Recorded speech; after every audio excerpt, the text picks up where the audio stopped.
So here's a run through of my open workout 26.2 filmed at Lineage CrossFit. You'll see in the background I've got other members of the gym getting ready to do this workout as well. So let's get it started.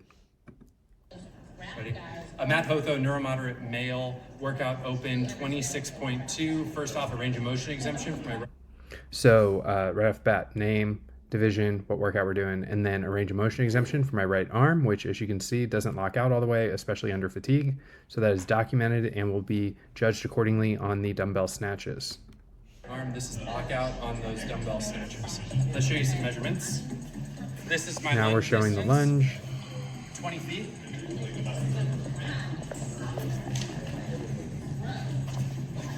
.20 feet here on this end. There you go. We'll show my dumbbell, 35 pounds. While he's showing the dumbbell, I'm moving the tape.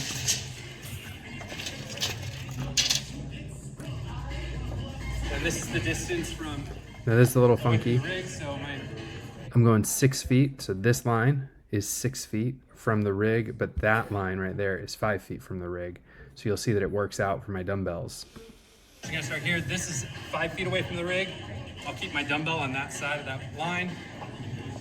And then my rig is 6 feet away. Finally, for my jumper, or last two things, my jumping pull-ups. So this was a weird standard this year. According to the standard, your elbows have to be below the bar. Now, quick note, I probably could have added a 25-pound plate or even two 25s here and probably gotten my elbows right up to that line and really kind of gotten the most out of that standard. But the truth is, the closer you get to that bar, the more you got to decide to use your legs versus your arms. And so I really wanted to toe the line there so that I could use my legs and my arms equally.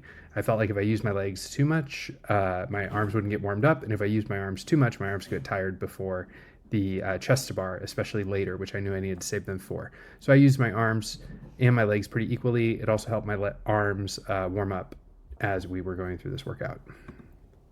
This is not a coaching podcast, but nevertheless, a little bit of coaching tips.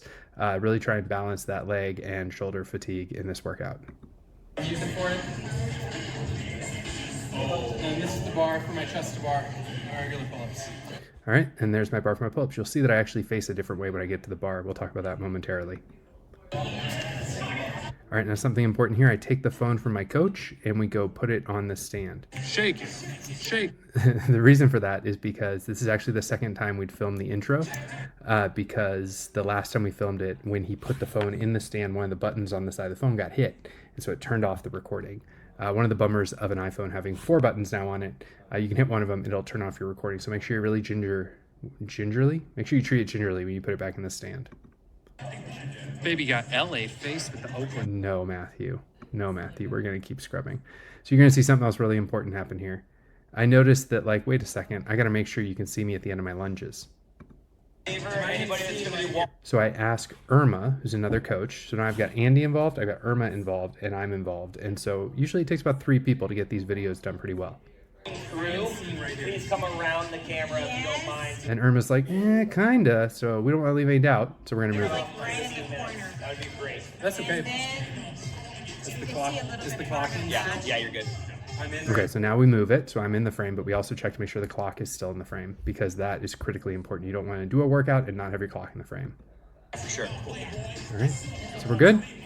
We are getting ready to start this workout.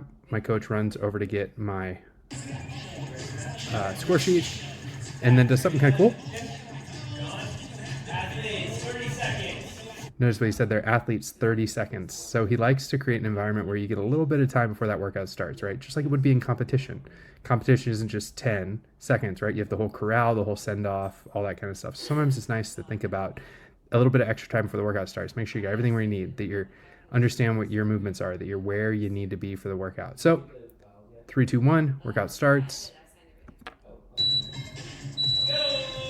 And we're off. And so I'm doing my lunges. My goodness, he looks like he belongs in Neuro Moderate. We do that. Then I grab my dumbbell. I start doing my dumbbell movements. For Neuro Moderate, you do not need to alternate. So you can choose how you split these up. So I did 3 on my left arm, 2 on my right arm, just to manage fatigue on my weaker side, which is my right side. And occasionally I switched away from that. There was one rep where I accidentally didn't touch the head of of the dumbbell with my right arm when it's in my right arm, right there. See that? I could tell I didn't touch the head. You didn't feel that bounce off the ground, so I went and redid that rep. Really important to catch that. Hold yourself accountable. Do good reps. Then I go do these jumping pull-ups. Boop, boop. You can again see how I am using my legs and my arms to do them. Back to the lunges. Oh, but first, the headband of destiny. Boop. There you go. Now we're off. Again. Oh, he almost fell over because he's neuro moderate. Then I do more dumbbell snatches, more pull-ups. Those, I mean, they're good pull-ups. That's just a bad kip. Don't show me for any gymnastics stuff, kids. But we get through them. We do more lunging. Ooh, he almost falls again. That was a close one. More snatches. And I thought that here there was a tie break, and so I kind of went a little harder on these snatches than I wanted to. But the truth was, there's not a tie break if you know you're going to finish the workout. So with about a little bit of time left, I get to the chest bar.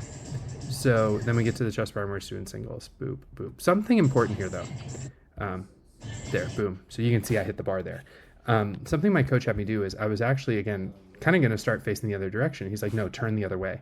If any of you ever did drama or theater in high school, you remember how we were told to open our shoulders to the audience? Think about that when you're filming. Make sure that your shoulders are open to the camera so that the judges, the video judges, can get a sense for kind of what they're looking for so they can see the standard that you're hitting.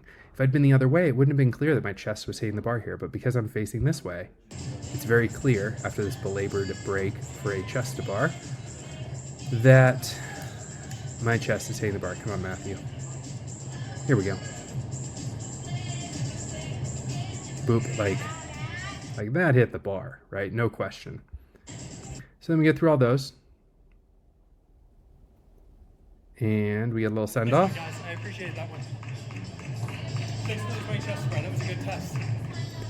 And he is correct. The 20 chest bar were a very good test. And now we're going to watch me die while I just say a few final things about this workout. One, you can see my clock up there. It is a little small and blurry, but you can definitely get a sense and still read it to make sure that you know what all your tie break times are, what all your ending times are, so that your video judges can confirm that. The other thing I would encourage you to do is, again, do this in your local affiliate. Get some friends to throw down with you or get some members of your affiliate to throw down with you so that you can do this in the context of community. So that's all I got for this video. I hope you find it helpful.